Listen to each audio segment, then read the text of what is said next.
പശ്ചിമ ബംഗാൾ ഇപ്പോൾ ബംഗാൾ എന്ത് പറയുന്നുവോ നാളെ ഇന്ത്യ അത് പറയും എന്നൊക്കെയാണ് നമ്മൾ പണ്ട് പറയാറുള്ളത്. ബുദ്ധിജീവികളുടെ നാടാണ് എന്നൊക്കെ പറയാറുണ്ട്. പുരോഗമന പ്രസ്ഥാനങ്ങളുടെ നാടാണ്. ഇടതുപക്ഷം ദീർഘകാലം ഭരിച്ച ഒരു നാടാണ്. ആ അർത്ഥത്തിൽ ബംഗാളിലെ രാഷ്ട്രീയം വളരെ വ്യത്യസ്തമാണ്. പക്ഷേ മറ്റു പല സംസ്ഥാനങ്ങളിലും എന്ന പോലെ ബംഗാളിലും തൃണമൂൽ കോൺഗ്രസിനെ വെല്ലുവിളിച്ചുകൊണ്ട് വളർന്നു വന്നത് BJP ആണ്. 36 വർഷം ഇടതുപക്ഷം ഭരിച്ച് ഏതാണ്ട് നശിപ്പിച്ച സംസ്ഥാനം എന്ന അർത്ഥത്തിൽ കോൺഗ്രസിൽ നിന്നും വിമതയായി പുറത്തു വന്ന് തൃണമൂൽ കോൺഗ്രസ് ഉണ്ടാക്കി ബംഗാൾ തൂത്തുവാരിയ മമതാ ബാനർജി എന്ന അത്ഭുത രാഷ്ട്രീയ നേതാവ്. ഇപ്പോഴും ചപ്പൽ ചെരുപ്പിട്ട് കോട്ടൺ സാരി ഉടുത്ത് ജനങ്ങളുടെ ഇടയിൽ ഓടി നടക്കുന്ന ഒരു രാഷ്ട്രീയ നേതാവ്. ആ രാഷ്ട്രീയ നേതാവ് അവിടെ ശക്തിയായി നിലനിൽക്കുമ്പോൾ BJP അതിൻ്റെ എല്ലാ ശക്തികളും ഉപയോഗിച്ച് അവസാനം CAAക്ക് പൗരത്വം കൊടുക്കുന്ന നടപടി വരെ അവിടെ സ്വീകരിച്ചു.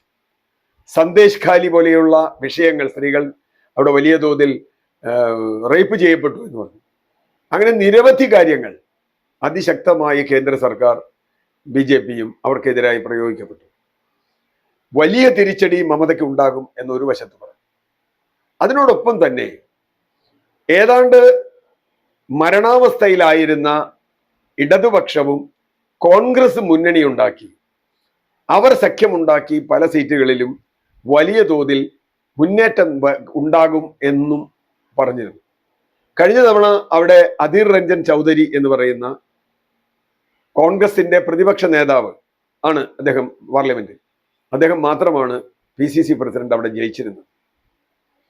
ബാക്കിയിൽ 18 സീറ്റ് BJPക്കും 22 സീറ്റ് മമതാ ബാനർജിക്കും ആയിരുന്നു. 22-18 എന്ന രൂപത്തിലാണ് കഴിഞ്ഞ തവണ നിന്നിരുന്നത്. ഇത്തവണ BJP എല്ലാ ആയുധങ്ങളും പ്രയോഗിച്ചു. മമതക്കെതിരായി കോൺഗ്രസും CPMഉം നിന്നു. അതിന്റെ ഫലം എന്താണെന്നൊക്കെ വോട്ട് റിസൾട്ട് കഴിഞ്ഞ് നമുക്ക് പറയാൻ പറ്റും. അവർ പിടിച്ച വോട്ട് BJP വിജയിക്കുന്നതിന് കാരണമായോ എന്നൊക്കെയുള്ള ചോദ്യങ്ങളുണ്ട്. ഇന്ത്യ സഖ്യത്തിൽ നിന്ന് മമത വിട്ടുപോകുന്നത് ശരിയായോ? ഇവരുടെ വോട്ട് കൂടി ഉണ്ടായിരുന്നുവെങ്കിൽ ജയിക്കുമായിരുന്നു. പക്ഷേ CPMനെ സംബന്ധിച്ചിടത്തോളം മമത BJPയേക്കാൾ വലിയ ശത്രുവാണ്. മമതയെ സംബന്ധിച്ചിടത്തോളം CPMഉം അതുപോലെ തന്നെയാണ്. അതുകൊണ്ട് CPMുമായി ഒരു സഖ്യമുണ്ടാക്കി എന്നതുകൊണ്ട് തന്നെയാണ് കോൺഗ്രസുമായി സഖ്യമുണ്ടാക്കാതിരുന്നത്. ഒരുപക്ഷെ കോൺഗ്രസും തൃണമൂലും തമ്മിലായിരുന്നു സഖ്യമെങ്കിൽ റിസൾട്ട് മറ്റൊന്നാകുമായിരുന്നു എന്നൊക്കെയുള്ള നിരവധി ചോദ്യങ്ങൾ അവിടെ ബാക്കി കിടക്കുകയാണ്. അധീർ രഞ്ജൻ ചൗധരിയെ പോലെയുള്ള ആളുകളാണ്, CPMന്റെ അടിമയാണ് അയാളെന്നും അയാളുമായി ഒരു സഖ്യത്തിന് സാധ്യതയില്ല എന്നും മമത പറഞ്ഞതൊക്കെ നമ്മുടെ മുമ്പിലുണ്ട്. ഏതായാലും ഇപ്പോൾ വന്ന എക്സിറ്റ് പോൾ സർവേ രണ്ടുപേരും ഏതാണ്ട് ബാലൻസ്ഡ് ആണ് എന്നാണ്. ഒരു സർവേ പറയുന്നത് 22-23 സീറ്റ് BJPക്ക് കിട്ടും, 17-18 സീറ്റ് ഇവർക്ക് കിട്ടുമെന്നാണ്. മറ്റൊരു സർവേ പറയുന്നത് തിരിച്ചാണ്. ഏതാണ്ട് കഴിഞ്ഞ തവണത്തേലെ 3-4 സീറ്റ് അങ്ങോട്ടോ ഇങ്ങോട്ടോ മാറാമെന്നല്ലാതെ കാര്യമായ മാറ്റം ബംഗാളിൽ ഉണ്ടാകാൻ സാധ്യതയില്ല എന്നാണ് എക്സിറ്റ് പോളുകൾ പറയുന്നത്. മാത്രവുമല്ല, അവിടെ കോൺഗ്രസിന് 1 സീറ്റ് കിട്ടും എന്ന് പറയുന്ന ചില സർവേകളുണ്ട്. CPMന് 1 സീറ്റും ബംഗാളിൽ കിട്ടില്ല എന്ന് പറയുന്നതാണ് മിക്കവാറും എല്ലാ സർവേകളും. ഈ എക്സിറ്റ് പോൾ എന്ന് പറയുന്നത് ശരിയാണോ തെറ്റാണോ എന്നൊക്കെ നമുക്ക് ജൂൺ 4 വൈകുന്നേരം അറിയാൻ പറ്റുള്ളൂ. പക്ഷേ ഇത് ശരിയാണെങ്കിൽ ബംഗാളിൽ മമത പിടിച്ചു നിന്നു എന്നേ നമുക്ക് പറയാൻ പറ്റൂ. ബംഗാളിൽ BJPക്ക് 2-3 സീറ്റ് കൂടാൻ കുറയാം, ചിലപ്പോൾ കുറയുകയും ചെയ്യാം. കാരണം ഇത് നെക്ക് ടു നെക്ക് ഫൈറ്റ് ആണ്. അതിൽ തന്നെ ഞാൻ നേരത്തെ പറഞ്ഞ കോൺഗ്രസിന്റെയും CPMന്റെയും വോട്ട് എങ്ങനെ ഷിഫ്റ്റ് ചെയ്യും എന്നുള്ളതുണ്ട്.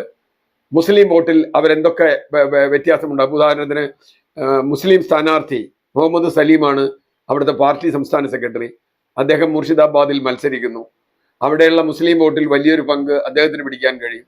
അങ്ങനെ പിടിച്ചാൽ അവിടെ BJPക്ക് ജയിക്കാൻ സാധ്യതയുണ്ട് എന്നൊക്കെയുള്ള കഥകളുണ്ട്. ഞാൻ അതിലേക്കൊന്നും പോകുന്നില്ല. അപ്പൊ എന്തായാലും ബംഗാൾ വലിയൊരു മാറ്റത്തിനല്ല പോകുന്നത് എന്നാണ് എക്സിറ്റ് പോളുകൾ തെളിയിക്കുന്നത്. BJP ചില സീറ്റുകൾ കൂടുതൽ നേടിയേക്കാം എന്നും പലരും പറയുന്നു.